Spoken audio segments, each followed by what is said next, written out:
Okay, so we've talked about prisms, and now we're going to talk about how to find the surface area of cylinders. And guess what? It's the same concept. So a cylinder is also a three-dimensional figure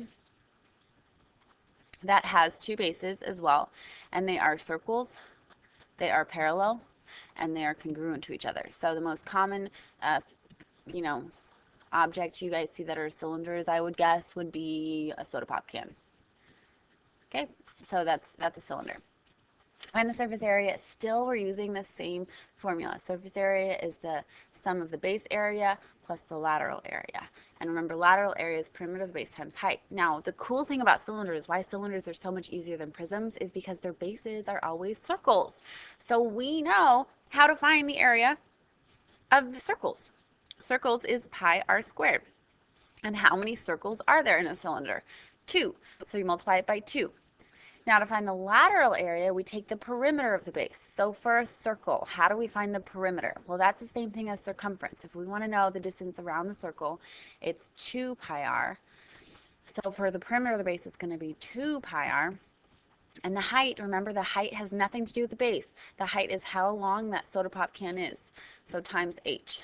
All right, so for surface area, again, they will give this to you on the state test, but on the chapter test, I will not give it to you.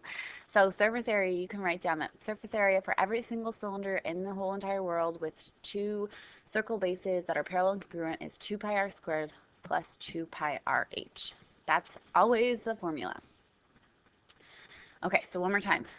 Surface area is the base area, which is 2 pi r squared because we have to take the top and the bottom, plus the lateral area, which is 2 pi r, that's circumference, times the height.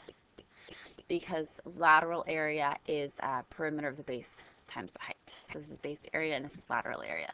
So I'll do number 3 for you guys, and then you guys will do number 4. Okay, well, base area. The whole thing is 16, so that means that the radius is going to be half of it, which is 8. So base area is pi r squared. So pi 8 squared, which is 64 pi. But there's two of them. There's a circle on the top, circle on the bottom, so we have to multiply that by 2. So 64 times 2 is 128 pi.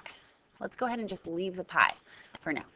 Okay, lateral area is 2 pi r, the circumference, times the height. And the height, remember, has nothing to do with the base, so the height has to be 10. The height is the distance between the two bases. Okay, so we know radius is 8. So take the whole numbers. 2 times 8 is 16, times 10 is 160 pi. So the surface area is the base area, 128 pi, plus the surface lateral area, which is 160 pi, and you add them all up, and 128 plus 160 is 288. So just leave it as 288 pi, unless it says round it to the tenths, and then you would multiply 288 times pi. Okay, so you guys are going to try number 4, and then if you want to challenge, because you're super awesome, find the lateral area and surface area of a right cylinder with a circumference 24 pi and a height equal to half the radius. Leave your answers in terms of pi.